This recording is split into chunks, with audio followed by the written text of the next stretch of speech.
Mirëmbrëma miq dhe mirë se vini në një tjetër puntat të Shqipëria Europiane.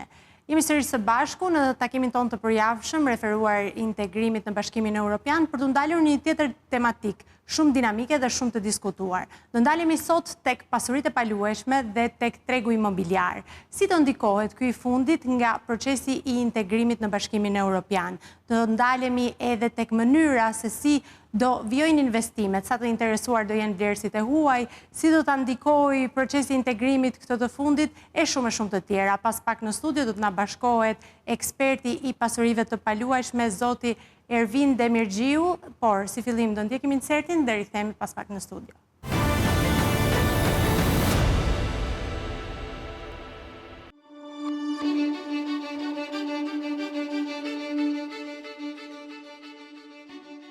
Shpesh kur flasim për antarësimin në Bashkimin Evropian, diskutojmë flamuj, ceremoni, konferenca dhe fjalime.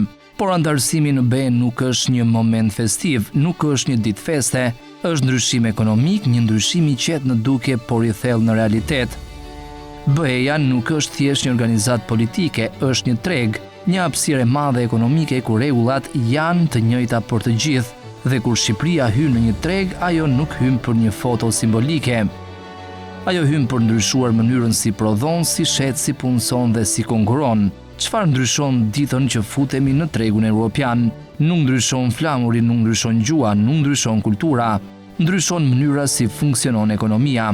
Deri më sot shumë sektorë të Shqipërisë janë mbrojtur pas një tregu relativisht të mbyllur, ku konkurenca nuk ka qenë e fortë dhe ku produktet vendase kanë qarkulluar pa shumë presion. Por në momentin e antarësimit, kjo mburoi bie. Dhe vendin e saj e zë kërkesa për cilësi, sasi dhe standarde qëndrueshëm. Bashkimi Evropian nuk pyet kush e prodhoi produktin, pyet si u prodhua, si garantohet, si gjurmohet, sa i sigurt është. Antarësimi në BE në thelb është një vlerësim modeleve ekonomike, jo i deklaratave politike. Tre shtyllat që ndryshojnë strukturën ekonomike janë: standardet. Standardet nuk janë dokumente teknike, janë çelësi që hap dyert e tregut evropian. Pa to produkti shqiptar mbetet lokal, me to bëhet pjesë e zinxhirit rajonal dhe global të furnizimit. Konkurenca. Në tregun e ri nuk fitojnë ata që janë më afër, por ata që janë më të fortë. Kjo do të thotë se kompanitë shqiptare duhet të rrisin cilësinë dhe produktivitetin, ose për ndryshe rrezikojnë të humbasin tregun e brendshëm përpara se të hyjnë në atë të jashtëm.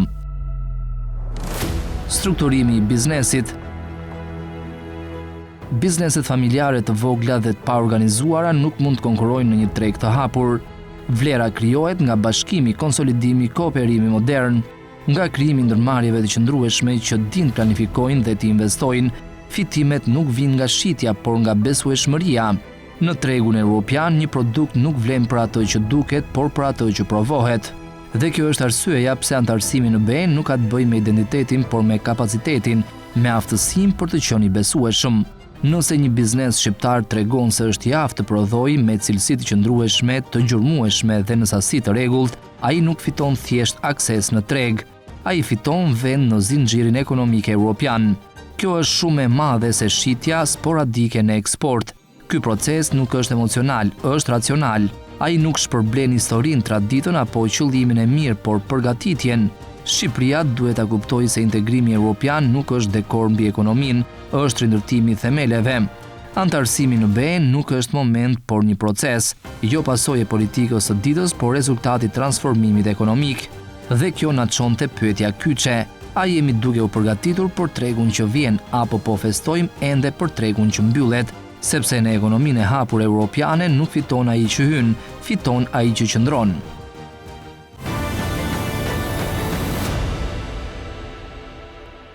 Jemi rikthyer sërish në studio dhe siç u lajmërova edhe pak më parë, na është bashkuar në studion e Shqipëria Europiane eksperti i pasurive të paluajshme, zoti Ervin Demirxhiu. Faleminderit që jeni me ne. Faleminderit për ftesën, kënaqësi. Kënaqësia është e jona, sepse ne kemi zgjedhur sot që të trajtojmë një tematikë që është shumë ndoshta e diskutuar në media, në një mbulim të cili që kanë të bëjnë me rritjen spekulative, është cilësore apo jo, është ndikuese në tregun imobiliar, por mbi të gjitha si do jetë ajo pas procesit të integrimit dhe kur ne jemi pjesë e Bashkimit Evropian. Kjo ndoshta është një temë që gjithë presin ta dinë, dikon drejt për së drejti qytetarit dhe jo vetëm ekonominë, kështu që kemi vënë re që procesi i integrimit është... Ne po fillojmë po ndikomi pa u futur akoma. Imagjino çfarë do ndodhi. Por me që jemi në fazën përpara, le themi, integrimit dhe përpara futjes në BE, që është një ndër momentet galante të cilët gjithë e presin, disa me entuziazëm, disa me skepticizëm, do doja të bënim një analizë momentale ku ndodhet tregu imobiliar sot. Pra, si e shikoni ju? Tregu imobiliar do pasuritë paluajtshme, real estate është goxha mirë, krahasim me që kemi qenë fatikisht, me vitet e mëparshme, do kemi filluar të rrisim... Po themi mirë, çfarë referohemi? Po, nga të gjitha, nga do marrë tregun, kuptimin në standardizimin e këtij tregu, që tek ndërmjetësimi të fushë cilën ne e përfaqësojmë, sepse kemi qenë do deri para pak vitesh ne ishim akoma tek sekserat, dhe sot jemi tek ndërmjetësuesit e licencuar, që mendoj është një hap, është një proces që do duhet akoma më shumë të konkretizohet apo të rregullohet në vitet në vazhdim. Pastaj, pasuritë të paluajtshme realisht Shqipëri kanë goxha probleme. Kanë goxha probleme. Të cilës tipologji? Tipologjisë... Ose cila është tipologjia problematike që prevalon mbi të tjera? Dokumentacioni. Okej. Ajo është një gangren që mendoj që do na penalizoj apo ndoshta po u morë seriozisht do i japim një dorë që të pakën kur të hymë në Europë të jemi në dokumentat të rregullta. Okej. Unë realisht shpresoj që ta marrin seriozisht që ne, moment që ne do futim në Europë, që uroj që tjetë e shpejt ajo ditë, ne të kemi dokumentacion në rregull. Ne kemi 30 vite, 35 vite demokraci dhe çalojmë shumë dokumentacionin. Si tek tokat bujësore, tokat e ndara, akoma 7501, problematika pa fund, apo edhe pallatet. Ne kemi sot pallate akoma në Tiranë, që janë ndërtuar nga 20 vite apo 25 vite, apo dhe më vonë, që janë të pa dokumentacion, apo që janë të legalizuara. Legalizuar që kanë pas fatin legalizohen, apo ato tjera që akoma se kanë akoma dritën e jeshile të legalizohen dhe personat jetojnë në ato prona dhe nuk i kanë si prona. Kuptimin i posedojnë fizikisht, po nuk është vetëm posedimi fizikisht. Posedimi duhet jetë me dokumentacion të rregullt ligjor. Por çfarë sugjeroni ju si ekspert i kësaj fushe, duke referuar njohjes së mirë të problematikës, besoj duhet keni edhe le të themi një rend ideologjik se si mund të përmirësohet kjo problematikë. Unë mendoj që është çështje vullneti politik për të bërë. Do e gjitha është çështje vullneti. Çdo gjë është realizueshme, do ne shikojmë jo më larg se sot mëngjes, po diskutojmë për një pronë që e legalizuar, e certifikuar, po ka një problem qytetari që posedon pronën nuk merr dot kredi, sepse ka një problem në legalizim me trullin. Me trullin, një paqartësi në dokumentacion. Duhet qartësohen, nuk ka asgjë. Ajo është faktike që aty është ndërtuar një pronë. Ai zotëria që ka pas tokën trullin, duhet dënë shpërblet, marrë pjesa. Aty rrin kemi 100 familje, të marrë një rast konkret të një pallat, 100 familje që nuk e posedojnë dot pronën të marrë një kredi për atë pronë. Kjo është e turpshme, mendoj, që është shumë lehtë realizueshme, nuk është se nuk s'ka nevojë për mekanizma për të futur në Europë për ta rregulluar të pjesë. Mund ta bëjmë dhe pa u futur në Europë. Sigurisht që mund të bëhet, po pavarësisht problematikat të shumta që ne përmendëm pak më parë, besoj që kërkesa avion të jetë në rritje, apo jo? Apo është një bum spekulativ ky? Tani, varet si do shikojmë bum spekulativ, sepse disa quhen spekulativ dhe persona që blenë për investim, po nuk e quhen spekulativ. Nëse dikush blen 2, 3 apo 4 apartamente, një pjesë e ekspertëve apo atyre analistëve e quhen spekulant apo spekulativ. Ajo është investitor, unë e konsideroj investitor. Një person që blen një fazë të hershme ndërtimi, unë e quaj investitor. Investitor sepse merr përsipër riskun. Do merr përsipër një risk, të cilën një qytetar normal nuk e merr, dikush që do marr kredi, pa i merr përsipër, do pagua një pronë në grop, një pronë që nuk ekziston. Pra, sigurisht që unë se konsideroj as pak spekulant, por e konsideroj investitor. Pra, investitorët janë ata të cilët ndoshta përpiqen që t'japin edhe një shtys kësaj kërkesës në rritje. Por, si ndikon kjo ata që nuk janë investitor? Sigurisht që për ato ndikon. Është në të mirë, le themi, një mirë progresive për tregun, apo është një diçka që ndikon efektivisht qytetarin? Është një mirë në procesin e partneritetit investitor ndërtues, por ndoshta ndikon negativisht në blerësin final që duhet ta blejë ndonjë me çmime të lartë, patjetër. Okej. E folje pak më parë që ka filluar impakti i procesit integrimit të ndihet që tani imagjino më vonë kur jemi më afër BE-s dhe më pas pjesë zyrtare e Bashkimit Evropian.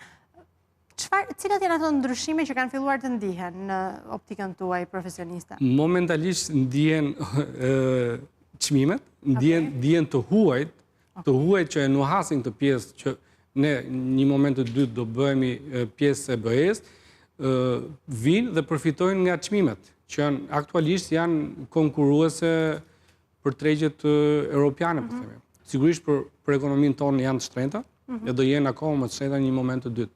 Por të huajt që e dinë që këto skenari kanë parë në vendet të tjera të rajonit dhe e dinë se ku do shkojnë çmimet, vinë blenë. Dhe këto janë hapat e para që mendoj që indikatorët e parë. Këto janë ato, le themi, pikat e para që ne i ndjejmë më të përafërta. Të huajt që vinë blenë. Por, si mendon, si do ndikohet nga procesi i BE-s, tregu imobiliar dhe i pasurive të paluajshme? Do ketë një rritje të çmimeve, do jetë në sinkron, do rritën numri i investitorëve të huaj? Si mendon, si do jetë progresi? Unë mendoj që edhe çmimet do rriten, sepse edhe kostot do rriten, standardet do rriten.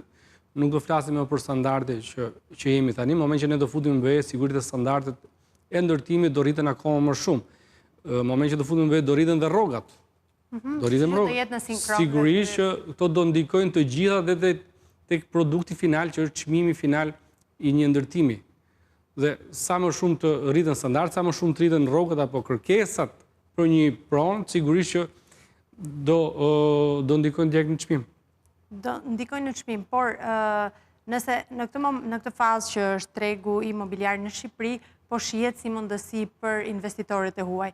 Në momentin që do jemi zyrtarisht pjesë e BE-s, kur çmimet, siç e thatë edhe ju, do janë më të larta, pra do jemi, le themi, më pak kompetitiv se vendet e tjera të rajonit për shkak të rritjes së çmimeve, do vijojë Shqipëria të jetë atraktive për investitorët e huaj, apo do ketë një ndryshim aty? Do jetë, sepse ndryshimet nuk do jenë direkt dhe drastike. Ndryshimet do jenë graduale.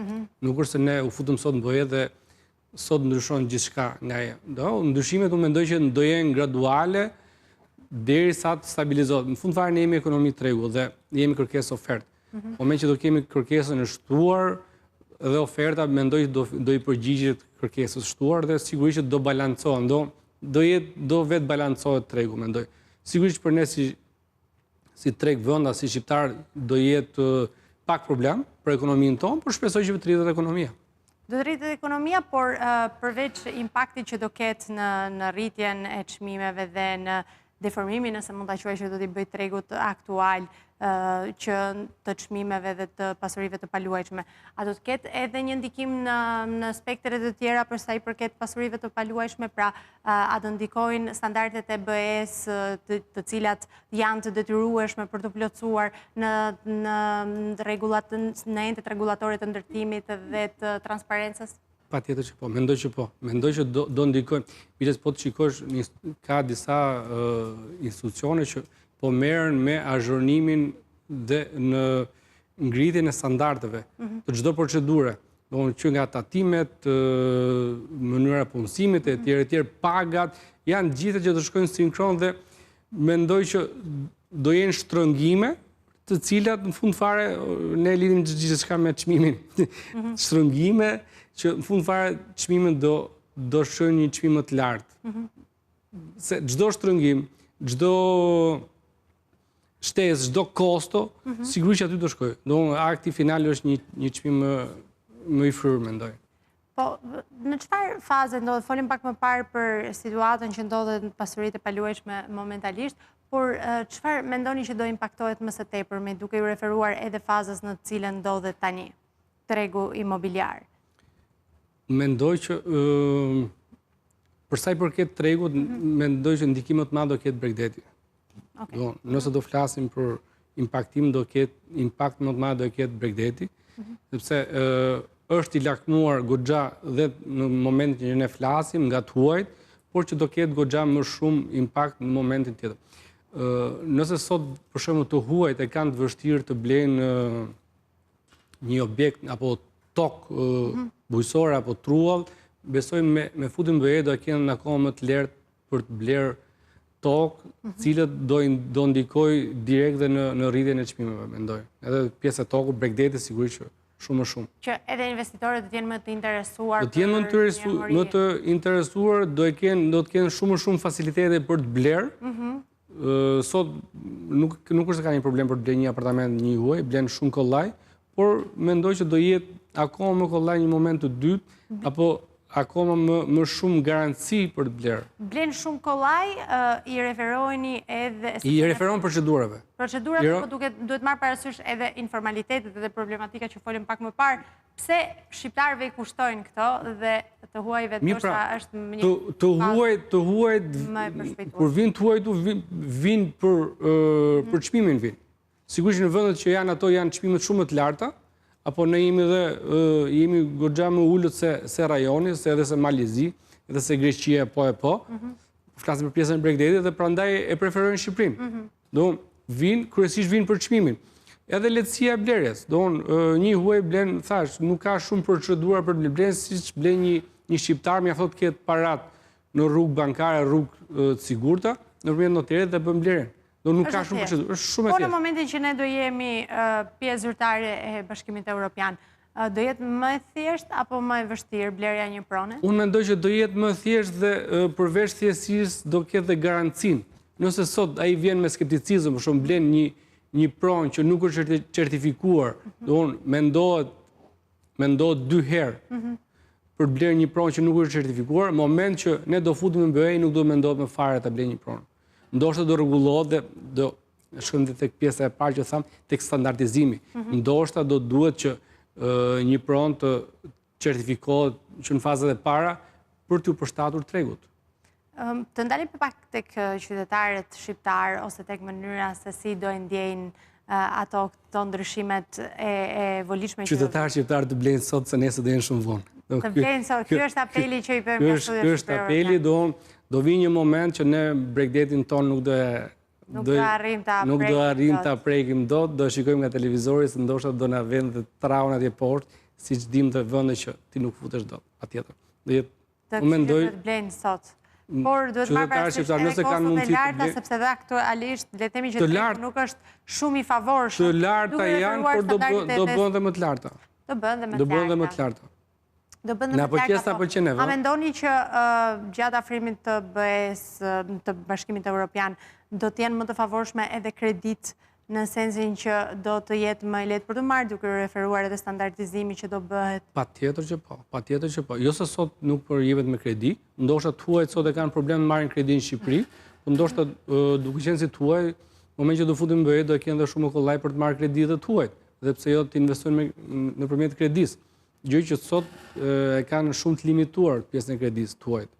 Të paktën të marrin në Shqipëri një huaj të marrë kredi për blerë këtu, thua ka të vështirë. Ndërsa për shqiptarët, le të themi që është... Shqiptarët marrin, pastaj është problematik e pronave që janë në procesin ndërtimi që jo të gjitha bankat procedojnë, vetëm disa apo një, mos përmendim emra që procedojnë në ato faza, por mendoj që me standardizime pastaj edhe tjerë do të aplikojnë çështjen e kredisë dhe do bëhet akoma më lehtë. Me që për kredit folën, apeli u bëj hapur që duhet të investojnë tani. Cilat zona për te i Bregdetit mendoni që janë më të favorshme për të investuar? Tani përveç... Duke referuar qytetarëve shqiptarë. Përveç Bregdetit, momentalisht është Tirana, dita pjesa, por mendoj që edhe qytetet e tjera satelite të Tiranës, mendoj që do kenë goxha interes përmend Vorën, përmend Kamzën. Shumë shpejt do i vi momenti edhe Elbasanit, sepse është afër me Tiranën. Durrësi patjetër që e ka vëmendjen e saj sepse është qytet bregdetar dhe e ka vëmendjen e plot, por mendoj që çdo qytet që është afër Tiranës do ketë vëmendjen para disa vitesh me shaka një studio thash që studentët do vi momenti që do jetojnë në Elbasan dhe të vinë bëjnë shkollën në Tiranë. Po mendoj që paka shumë po vime drejta saj. Drejta saj, jemi... Për çmimet që kemi, patjetër që po, ndoshta i levërdisë më mirë që të jetojnë në Elbasan, një apartament me qerat dhe të vinë të bëjnë shkollën në Tiranë. Po, do me thënë, zonat me potencial më të madh zhvillimi për te Bregdetit janë vendet janë qytetet satelit Tiranës, që është Kamza, Vora, Tirana, Fushkruja pse jo. Okej. Që po rritet po e rrit standardin kohë të fundit. Për çfarë duhet të investoj dikush në Fushkruj? Për sepse është afër Tiranës. Është afër aeroportit, afër Tiranës, afër Durrësit, domethënë si pikë është pikë kyçe. Pikë kyçe me Veriun, me gjithë lidhjen me Veriut. Patjetër, pse jo mos të blej sot për t'ja ndjerë kitimin të vonë. Ja ofron vende si Fushkruja, Vora, Kamza që përmendëm pak më parë. Ja ofrojnë se me ngritjen e infrastrukturës të rrugëve do të jesh shumë afër, në Vorë të je për 10 minuta në Vorë apo në Prezë ku është vendi im të je për 10 minuta je në Prezë për shkak. Pse mos ta blesh një vilë në Kalan e Prezës për shkak. Po, qëndron. Duhet nëse e ke standardin ekonomik, sepse normalisht periferia do një standard ekonomik, pavarësisht se ne e kemi kuptuar ndryshe, por realisht moment që je në periferi do një standard sepse do duhet makina e gjëra tjera që. Do duhet sepse spostimi do të jetë i përditshëm dhe sigurisht nuk facilitetet si le të themi transporti urban ndoshta. Janë, por nuk janë në atë fazë sa që ty të mbulojnë në çdo moment. Prandaj do duhet. Kështu që duhet një sforc ose një backup. Një investitor i ri që i duhet të bëjë ndoshta të dëgjojë apelin sot dhe i duhet të investojë. Çfarë këshille do t'i jep? Po flasim për spekulantët apo për investitorët? Po flasim për investitorët, sepse spekulantët... Unë nuk quaj askënd spekulant, kushdo që ka para për të investuar, për mua është investitor. Jo për mua, por për konceptin e biznesit është investitor. Investitorët duhet blenë në zona që janë akoma pa infrastrukturën e ngritur, totalisht, por që janë me potencial. Donë ato zona... Në jam i sigur që një fazë maksimumi 3-4 apo 5 vjeçare do i dyfishohet vlera. Do ketë një rritje kaq kolosale. Moment që flasim për zonat e Tiranës, rreth Tiranës, që zona që akoma se kanë infrastrukturën e nevojshme, në jam i sigur që do i dyfishohet për pak kohë.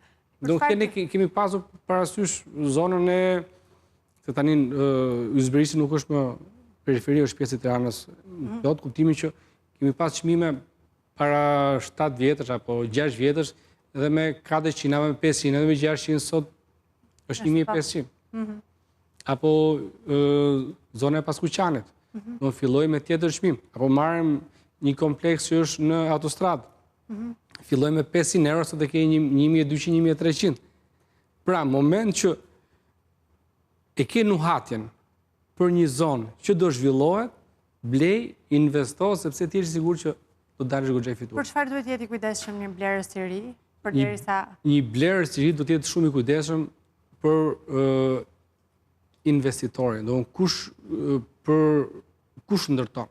Është shumë e rëndësishme në faza fillestare të dish kush ndërton. Është tetë e rëndësishme.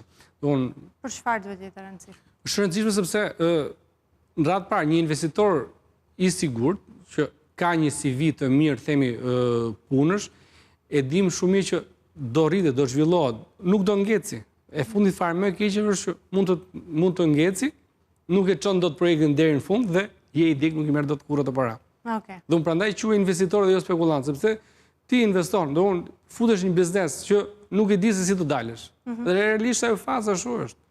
Ti nuk e di si të shkojë. Duhet të informohen mirë për kush, si, sa, kush ndërton e çfarë bën. Që kjo mund të impaktoj dhe mund të mos t'i marrin asnjëherë pronat. Por nuk ka një ent rregullator që në raste të tilla mund të bëjë një ndërhyrje, sepse qytetarët kanë investuar, kanë derdhur gjitha kursimet e tyre për të marrë ndoshta dhe për të bërë investimin e jetës dhe nuk ka asnjë njeri që mund të marrë këtë përgjegjësi. Normalisht çohet në fund ai projekt, por varet sa zgjat. Varet sa zgjat dhe në moment që zgjat ai shumë sa që nuk të vlen ato para që ke investuar. Prandaj është shumë e rëndësishme të dihet se kush ndërton. Është shumë e rëndësishme. Është shumë e rëndësishme. Ne gjithmonë kur jemi në faza të tilla, klientët tanë marrim një informacion të detajuar për ndërtuesin dhe pastaj i prezantojmë në pronë, nëse mund të jetë një ndërtues fantazëm, themi që s'kemi asnjë lloj informacioni, i çojmë shumë rezerva, ose në rastin më të mirë nuk i çojmë fare. Folëm pak në fillim për problematikat, duke i prekur kështu përciptazi, por do doja përpara se ta mbyllim të dinim se cilat janë ato problematikat reale, të cilat duhen zgjidhur përpara, le të themi, fazës finale të antarësimit në BE. Dokumentacioni. I mshoj fort asaj pjesë të dokumentacionit sepse realisht është një plagë goxha e madhe. Është për të qartë, për të ardhur keq, ti e ke një pronë dhe se ke. Ky është ajo përshkrim. E ke dhe se ke. E ke të pronën sepse mund ta shfrytëzosh, jeton atë pronë, por se ke sepse nuk bën dot një transakcion. Nuk e lën dot kolateral diku. Edhe ka shumë, realisht ka shumë. Ka shumë të tillë. Entet rregullatore, i mshoj gjithmonë kësaj sepse jam e sigurt që qytetarët në mënyrë autonome nuk mund të zgjidhin gjithçka. Pavarësisht informacionit që ne mund të japim nga studiot televizive, nga agjencitë të ndryshme imobiliare, i duhet një ent rregullator që të ndjeki këtë rend procedurial për të arritur një zgjidhje. E thash dhe më lart, është vullnet politik për të bërë. Ne shikojmë sa herë kemi fushata politike, premtohen certifikatat, premtohen tapit, si themi, më bëjmë ato tapit e famshme, por në fund fare ngelet po njëjta gjë. Bëhet 1% aq e vogël sa që është pa përfillshme për ta mbyllur këtë plagë. Prandaj them që është vullnet politik. Ndoshta tani nëse do jemi vërtet prag të futjes në BE, do duhet ta bëjnë sepse është një standard që duhet ta plotësojnë. Nuk mund të shkosh në BE, se është pa imagjinueshme të kesh një pronë, biles kur vin thua që themi që po kemi një pronë, por është pa dokumentacion ato, habitën duart në kokë, ku jemi këtu? Ti propozosh një pronë që ekziston dhe nuk ke dokumentacion, kjo është totalisht absurde. Ka njerëz që investojnë në këto prona që nuk kanë dokumentacion? Pra, kanë kaq kurajë? Edhe ka nga ato, sepse normalisht janë prona që kanë një çmim më të mirë, mund të themi, patjetër, për vetë riskun që kanë. Ka nga ato që ndoshta nuk e shikojnë për ta rishidhur, shikojnë për, si themi, për të futur kokën. Okej, unë e di që nuk do më nxjerrë njëri nga kjo, po jetoj të pakën mos paguaj qiran. Ka. Një zgjidhje ndoshta më shpejt. Një zgjidhje shpejt, por jo më sigurt. Gjithmonë, le të themi, zgjidhjet më afatshkurtra nuk pritën të kenë rezultatet më të mira të mundshme, por ndonjëherë nuk e di se sa mund ta themi, por duhen mirë kuptuar duke referuar gjithë problematikave të mëdha që përmendëm, kostove të larta të tregut dhe standardeve që ndoshta janë disproporcionale me atë çfarë tregu ofron. Por ka edhe një vend strehim, siç ju cilësuat, për të konsideruar të gjitha vendet rreth rrotull Tiranës dhe jo domosdoshmërisht ndoshta në zona urbane. Tani ne kemi diçka të keqe faktikisht që si popull mendojmë që unë jam rritur thot mes Tiranës, i vërtetë rritur mes Tiranës. Po në moment që nuk e mban më ato në këthonjza standardin për net me mes do duhet të spostohesh. Nuk ke çfarë bën, kjo është jeta është luftë fund fare. Duhet të jesh në sinkron me mundësi që ke. Ai sa i ke organ dështëshkë.